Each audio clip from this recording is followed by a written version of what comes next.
couple weeks for you are ahead. You'll head with the team to the Valspar.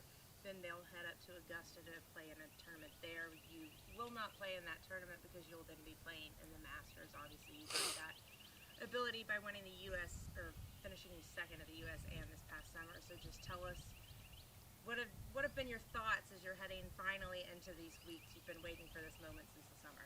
Yeah, I mean, obviously, really excited. It's always felt like it's super far away, and now it's really close. So just trying to get my game ready and my body ready. We've been playing a lot of golf over the last month or two, so I think it's gonna be really important for me over the next 2 weeks to, I mean, get my work in for sure, but not overdo it. So I'm really looking forward to it. Then you're playing the Schenkel on Sunday, knowing that Tuesday you're going to go to Augusta National to play. How hard is it to kind of focus on the moment and what's going on, knowing that there's like your dream is coming up? Yeah, I mean, it's definitely a little difficult to focus, but I mean, the Schenkel has been on my calendar since it ended last year.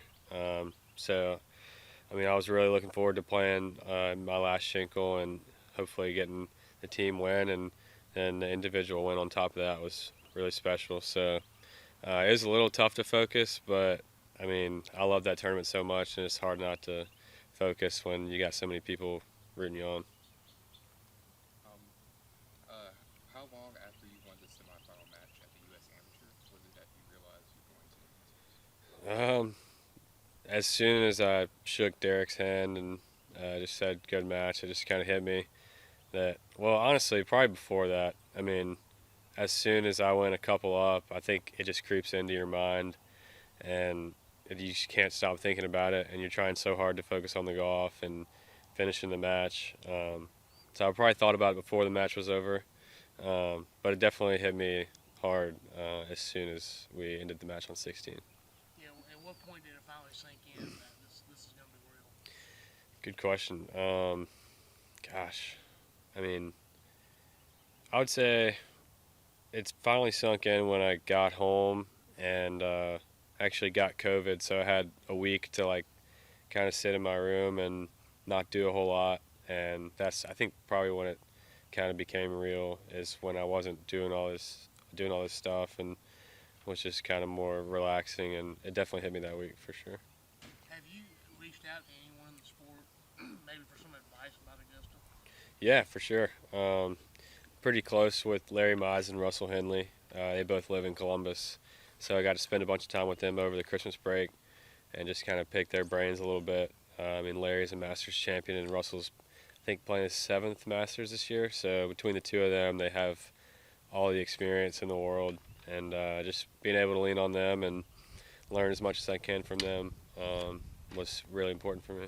Being your first drive down Magnolia Lane to play your first practice round, what was that like? And walking onto the course with your clubs. Yeah. I know you've been there before, but being there with your clubs and stepping up to that first tee, what was that experience? Yeah, it was pretty surreal. The first time I played it, my brother got to play with me.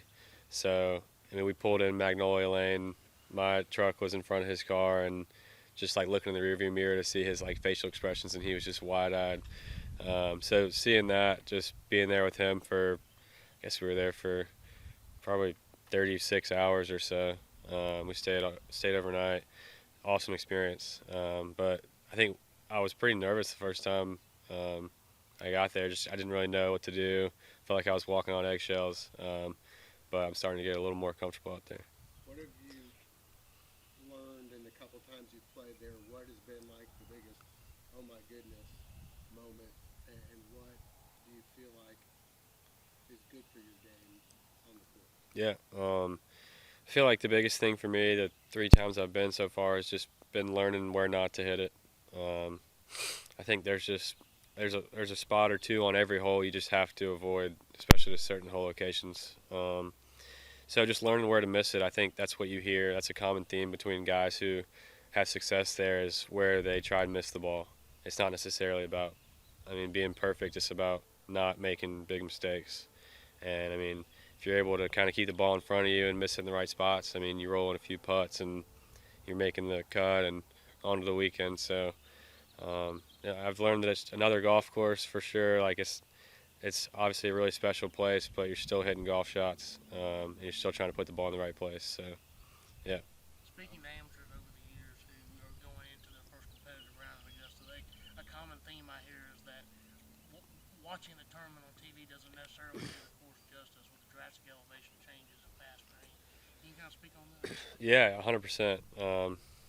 Yeah, I mean, I had been out there when I was like 12 or 13, so I wasn't paying attention to any of the undulation. But yeah, watching the tournament, you just don't realize how big the slopes are in the fairways, on the greens. I mean, really everywhere. There's just so much elevation change everywhere you look. And just having to learn kind of the ins and outs of the greens and where to put it around the greens and how to use the slopes to your advantage has been key for me. So yeah, you're 100% right. I mean, TV does not do it justice. I mean, there's spots out there where you can't see over slopes on greens. That's just how big they are, and I mean it's pretty intimidating if you're not super comfortable with it. So that's something I'm trying to get better with. What's your earliest memory of Masters? I think I remember watching Tiger chip in 2005. I might just be making that up, but I definitely remember watching the 2011 Masters where Rory had the lead and let it slip away on the back. So I'd say that's probably my first like vivid memory of watching the tournament. And how many times have you been to Augusta for practice rounds? I've been 3 times so far. First went mid-February and most recently went yesterday. Tell us Have you had a chance? the process of getting your cat and who it is. You know, he's caddied for Lucas Glover, has some experience out there. Tell us a little bit about how that came. Yeah, so my caddy's name is Donald Cooper. He's been caddying in Augusta National for really as long as he can remember. He's been on Lucas Glover's bag for the better part of the last 20 years. He's been on the bag for a major championship win. He's caddied in 7 or 8 Masters, maybe 10. But yeah, he's a great guy, and my swing coach used to teach Lucas, so he got pretty close with Coop in their time working together. So he kind of hooked us up, and I'm really excited because I'm really going to be leaning on him hard. Going into this, obviously you have to have every shot in the bag when you play in Augusta, but do you feel stronger in your iron play, putting, driving? Which part of your aspect of the game do you feel most confident in right now? Yeah, I've gotten pretty comfortable driving the ball out there. Before I'd played the golf course, I was a little worried about the holes that kind of turn right to left, and I've just accepted that those are just going to be tough tee shots for me, and I just need to play to my strengths, which is turning it left to right. I don't have to turn it around the corners to play well out there. I think if it's going to get sideways for me, it would mean trying to hit shots that I'm not comfortable hitting. So, Max Homa has been talking about a lot lately how he's trying not to be perfect, doesn't have all 9 shots like Tiger has. He's a fader. And so I've taken that to heart. Him and Colin Morikawa preach on that a ton. So, if they're able to do it, why should I not be able to just go out there and just hit fades and not try and force it around those corners? Is it tough to be out there and not be aggressive sometimes, knowing how much they can come back to bite you on a course like that? Yeah, if you try and bite off more than you can chew on, really every hole you're gonna make mistakes. So, something me and my caddy talked about last night is just trying to avoid the big numbers. And there's scoring holes on the back 9 especially. So just trying to kind of run into birdies and not trying to force the issue, I think is going to be really important. In your 3 rounds, do you keep them score, and if so, how'd you play? I kept score the first round. I played well, shot 70. The next time I went was just a lot of chipping and putting. And then yesterday, I don't know what I shot. It wasn't very good. But the course is starting to firm up, and each time I go, it gets a little more difficult. So, it's going to be tough to score around there, but it's something I think I'm capable of doing. How are the greens out there like now compared to what they'll be like during the Yeah, I hear now they're just a little softer and a little slower than they will be that week. But they are starting to firm up. The first time I went, they were very soft and pretty normal speed. And each time since has been just getting gradually quicker and firmer. But I hear the biggest changes are from that Sunday to Monday to Tuesday. It's just everybody talks about how much the course changes overnight. So I'm looking forward to learning about that. With having the women's there the week before, will you go and kind of walk around? And Maybe. I have heard they kind of soften it up a little bit for the women's am. But I would love to go watch that tournament. It seems like a really cool deal. So yeah, that might be something I'll do. You've obviously gotten to, like we've all talked about, you've walked down to that first tee box, you've driven down Magnolia Lane, but I know it's going to be completely different feeling when it's actually tournament week. And in the same aspect, that's the same with fans and patrons. You've gotten to see a lot of fans, obviously, at the Schenkel and also at the Puerto Rico Open. So how has having people like that cheering you on kind of helped maybe prepare you a little bit for that moment? Because obviously being in the state of Georgia, you're going to hear a lot of GATA and Hill Southern. Yeah, for sure. Yeah, that's a good question. Really, the USM was the first time I ever played in front of a crowd, so I think being able to draw back on that experience will help me a lot. Puerto Rico and the Schenkel, same way, especially the Schenkel. There might have been more fans of the Schenkel than the USM. So, yeah, just getting comfortable with hearing some cheers and, hitting bad shots in front of people. That's something you got to get comfortable with because, at first it's a little embarrassing, but, everybody hits bad shots. You just got to, kind of block out the crowds the best you can, but, some people like to embrace it, and I'm kind of somewhere in the middle. But, yeah, I think a lot of those experiences have helped me a lot with the crowds for sure. Speaking of some of the cheers, who's going to be there with you cheering you on? At Augusta? All my friends and family, a lot of people that have helped me get to where I am. They gave us a lot of tickets, so I spread them out the best way I knew how, so I'll have a lot of support there for sure. And you touched on it a little bit earlier, last question, but how do you deal with that pressure? How do you stay calm? Yeah, I think for me, staying calm means, just kind of focusing on making sure I'm breathing. I think it's so easy when you're caught up in a moment like that to just like tense up and not really take deep breaths. And I think it's really underrated. I think it can really calm you down and just keep you moving in the right direction. I think it's really important to stay positive and go easy on yourself. For me, if I'm playing in front of a decent-sized crowd and I hit a bad shot, I can beat myself up pretty easy. So I think just, breathing and taking it easy on yourself is important. And when it's, when it's all said and done, you've gone to the course, what do you hope, you left it all out there, what do you hope fans and competitors take away from your game? Yeah, good question.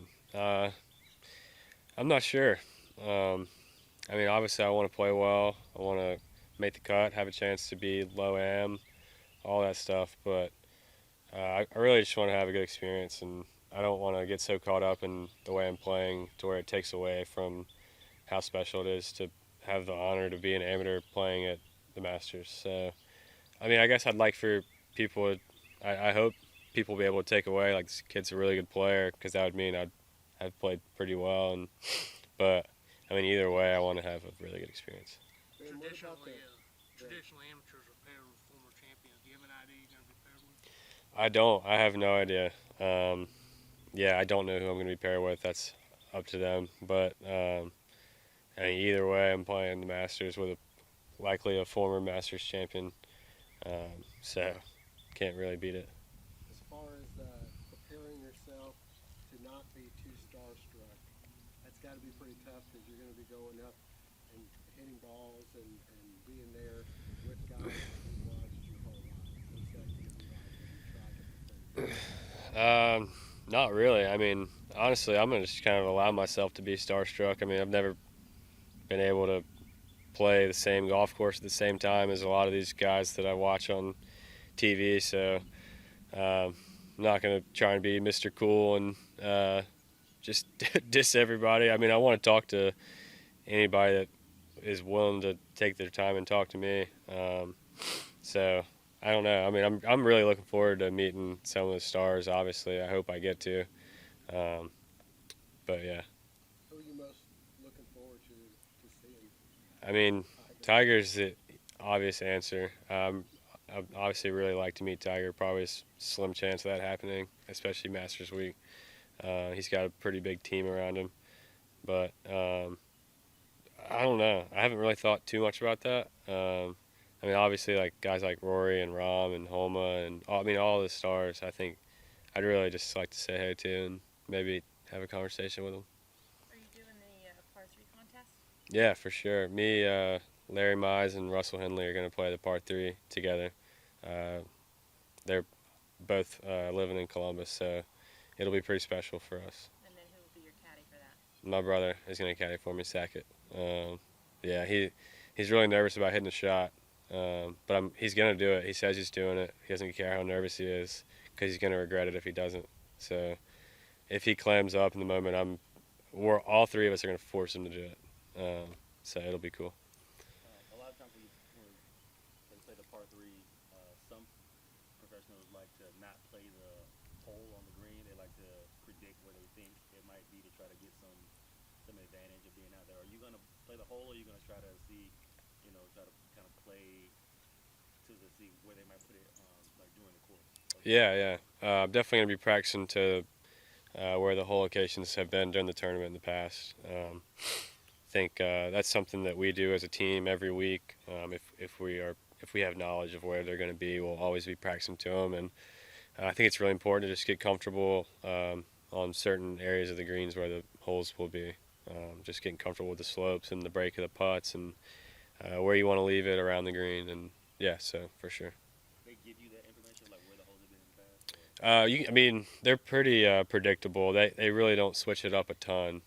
So if you watch the Masters every year, you're familiar with a lot of the tournament hole locations. And I mean, I think every now and then they throw a curveball at you, but I think they're pretty consistent. Have you tried to skip any balls on 16? I actually did. The first time I played, me and Sackett tried to skip a ball. Can't remember where. I think he hit a pretty decent one, but I missed the water completely. It went it was low, but it just glided over the water. It was pretty embarrassing. But I'll definitely try it during a practice round. Hopefully I'll be able to do better. My last one is, Augusta's such a long course. How important is it to be able to hit driver straight, and not make a mistake, because it's such a long course? Because you need the yardage on the second shot. Yeah, for sure. Yeah, I mean, I think it's important to be pretty long off the tee out there and obviously very accurate, like you're saying.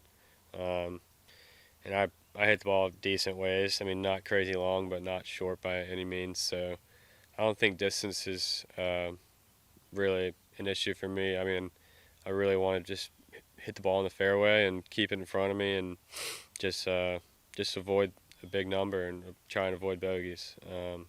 So just like any other tournament, really.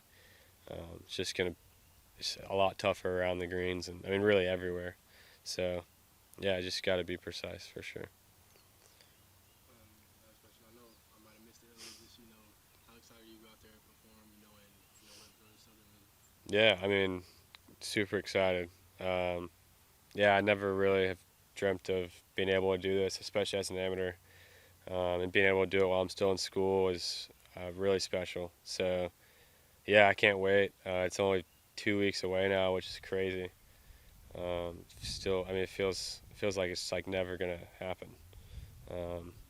But yeah, I can't wait to be out there as an amateur repping Georgia Southern and hopefully play well in doing so. And carrying that motivation from the Schenkel, just won that, is that going to carry over to this, motivate you even more for that? Yeah, for sure.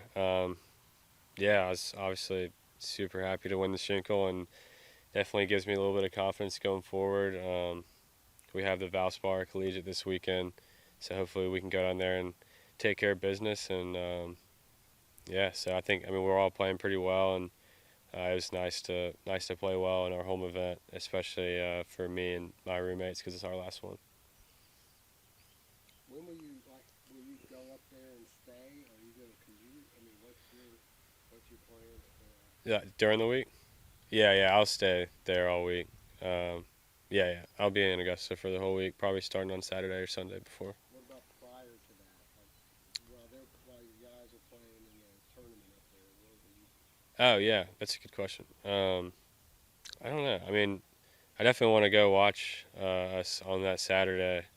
Um, so yeah, I probably won't touch a club that day. I'll probably just go watch the guys at the Haskins Invitational, and then probably just start my practice on Saturday. I'm probably gonna stay in the hotel with them on Saturday night. I don't want to miss any of their trips. So yeah, that'll be cool. Would that be weird to be there and not play? Yeah, very weird. I mean, it's kind of funny that like we have a tournament in Augusta, so it's definitely weird. But part of the T gift for the Haskins Invitational is every team gets practice round tickets for the Monday following the tournament. So whoever travels to the Haskins will be able to come watch on Monday, which will be really cool. And I can't wait for them to come out there and just be hanging out with them while I'm playing my practice round.